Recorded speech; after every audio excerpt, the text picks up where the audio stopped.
Guardate quanto bravo è Enrico che tiene su questa bella cassettina di Radicio Verdon da Cortel, peraltro un prodotto tipico tradizionale dei tanti che il Veneto ha e che in particolare identifica Roncade, questa cittadina a 2 passi da Treviso, da cui partiamo con il viaggio di quest'oggi. Non vi parleremo di radicchio anche perché non è periodo, ma di altre cose belle interessanti. Sigla!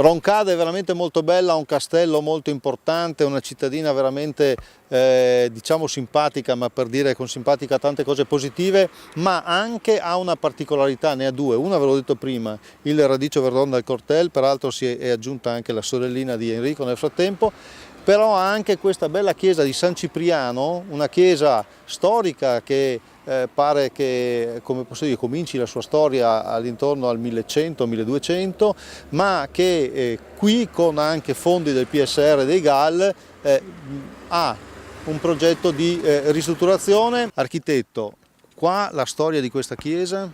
Ma la chiesa... E soprattutto l'intervento che avete voluto come comune e come GAL. Allora, l'intervento è un completamento di un restauro già precedentemente fatto dalla sovrintendenza. Il comune di Roncade ha sottoscritto una convenzione con la parrocchia di San Cipriano per poter utilizzare questa struttura a fini culturali, quindi come mostre, come spettacoli teatrali, spettacoli musicali. Una bella cosa, peraltro devo dire che il GAL è stato generoso, il PSR è stato generoso, quasi l'80%, 75-80% della spesa è stata messa qui per un pezzo di storia di Roncade. Allora, architetto, velocemente.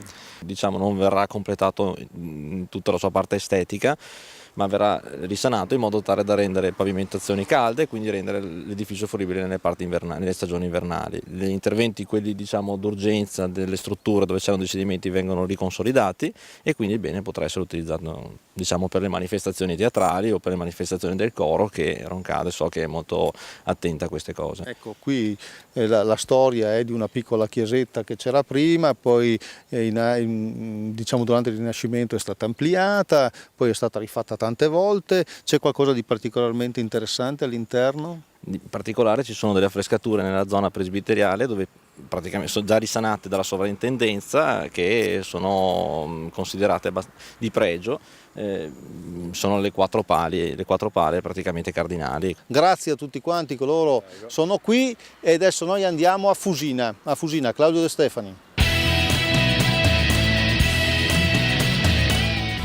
È interamente dedicato alla proposta di programma di sviluppo rurale l'ultimo numero del 2014 di Agricoltura Veneta. La versione digitale è disponibile nel portale regionale piave.veneto.it. Sono disponibili le osservazioni alla proposta di programma di sviluppo rurale del Veneto inviate dalla Commissione europea. Il documento è scaricabile dal portale dell'Agricoltura Veneta piave.veneto.it. Sono oltre 2.000 i giovani agricoltori insediati grazie al PSR Veneto. Al termine del 2014 le domande finanziate dal programma sono state 2.164, per oltre 123 milioni di euro di risorse già liquidate. Rieccoci nuovamente assieme amici, sono in compagnia del prossimo ospite della nostra trasmissione. Vado a salutare Walter Rigobon, che vi ricordo è presidente Adiconsum del Veneto. Sì, confermo. Presidente, poi sveliamo anche perché ci troviamo in questa posizione. Com'è il polso delle bollette dei nostri consumatori? Noi rispetto alle tariffe europee paghiamo l'energia elettrica e il gas grosso modo il 30% in più degli altri paesi che utilizzano fonti di energia meno costose di quelle che utilizziamo noi. Mi verrebbe da dire come mai? Noi non abbiamo più nucleare, anzi è un carico che va al consumatore per lo smantellamento delle 4 centrali nucleari che avevamo e quindi questo è un costo importante.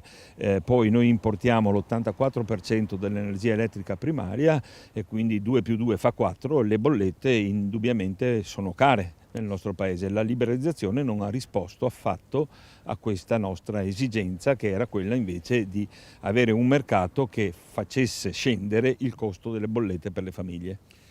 E come al solito, ahimè, chi ci rimette è il consumatore. Come lo possiamo tutelare, Presidente?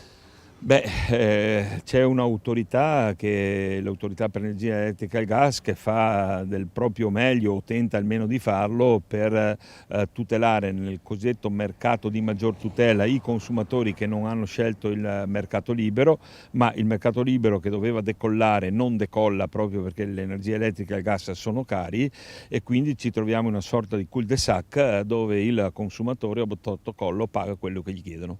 Però mi tolgo una curiosità, perché mi ha dato appuntamento qui?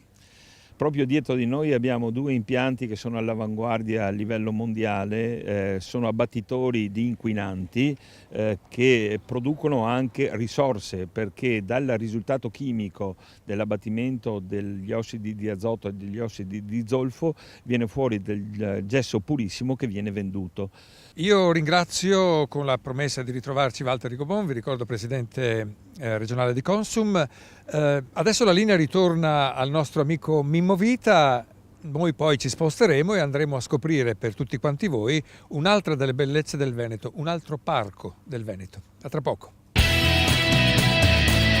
Grazie, noi ci siamo trasferiti in un caseificio, come vedete, siamo sempre a Roncade, è proprio il castello di Roncade è proprio qui al nostro fianco, con noi Renzo Bettiol che adesso ci spiega. Qui abbiamo questa bella cagliata che è appena uscita e quindi è pronta per essere trasformata in mozzarelle, da quanto capisco. In mozzarelle e ciliegine. La cagliata è stata fatta stamattina con latte di giornata, chiaramente, tutto latte locale, un latte di alta qualità.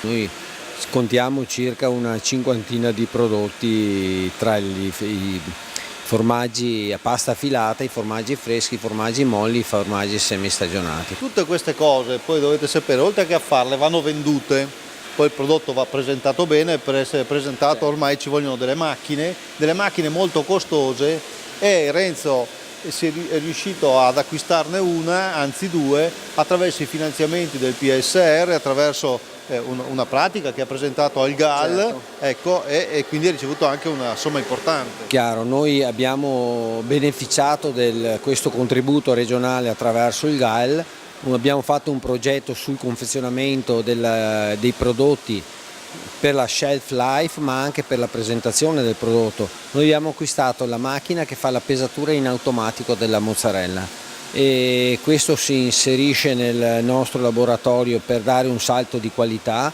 non solo nel confezionamento, anche qualità della vita, per cui l'operaio che prima faceva un certo lavoro anche affaticato alla sera ora può lavorare con più tranquillità e più sicurezza.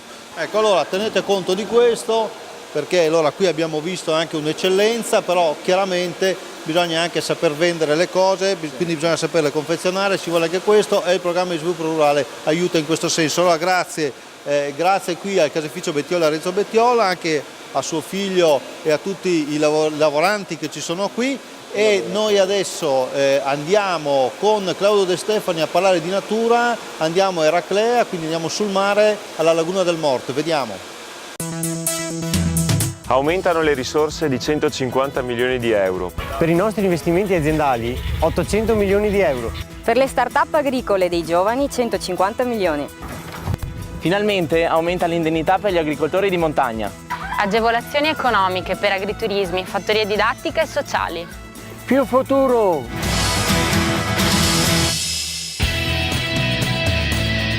Eccoci assieme per l'ultima parte della nostra trasmissione. Quest'oggi mi sono spostato tra Jesolo e Eraclea, esattamente sono ad Eraclea Mare, per scoprire assieme a voi un posto naturalistico. Lo faccio in compagnia di Michele Zanetti, che è presidente dell'Associazione Naturalistica San Donatese. Esattamente ci troviamo alla Laguna del Mort. È così, Presidente? È così, buongiorno a tutti. Siamo davanti a una laguna, ma una laguna speciale. Si tratta di una laguna marina, per la precisione, ovvero sia di un piccolo bacino, sono 20 ettari complessivamente, dotato di una bocca di porto e quindi di una foce di collegamento con l'ambiente marino. Come tale, questo bacino subisce i flussi e i riflussi delle acque di marea e pertanto può essere definito laguna a tutti gli effetti. Mi perdoni, ma è curiosità, non solo la mia presumo, perché Laguna del Mort? La Laguna del Mort deve questo toponimo al fatto che si tratta del braccio di foce storico del fiume Piave. Cioè fino al 1937 il fiume Piave sfociava davanti a noi percorrendo questo invaso attualmente lagunare. Dopo che nel 1937 il Piave ruppe l'argine naturale della duna a mare creando la nuova foce, quella attuale, questo braccio di foce rimase disattivato, cioè la corrente in sostanza non si scaricava più qui e la gente cominciò a chiamarlo Mort per questa ragione. Che cosa possiamo ammirare in questo sito naturale, Presidente? Abbiamo ambienti di maremma e di canneto nel vecchio sedime imbonito del Piave, abbiamo le dune grigie verso mare e quindi dune popolate da vegetazione psammofila molto particolare, l'invaso della laguna marina e addirittura un complesso di duna fossile con pineta che sta alle nostre spalle, il tutto in un unico insieme, e questo rende il luogo particolarmente pregevole. Ahimè, il tempo a disposizione è finito, pertanto la ringrazio, magari speriamo di ritrovarci in un'altra puntata a raccontare ancora di queste bellezze. Grazie del suo intervento e come sempre grazie a tutti quanti voi che avete seguito la nostra trasmissione. Saluto l'amico Mimmo Vita e con lui vi do appuntamento alla prossima trasmissione.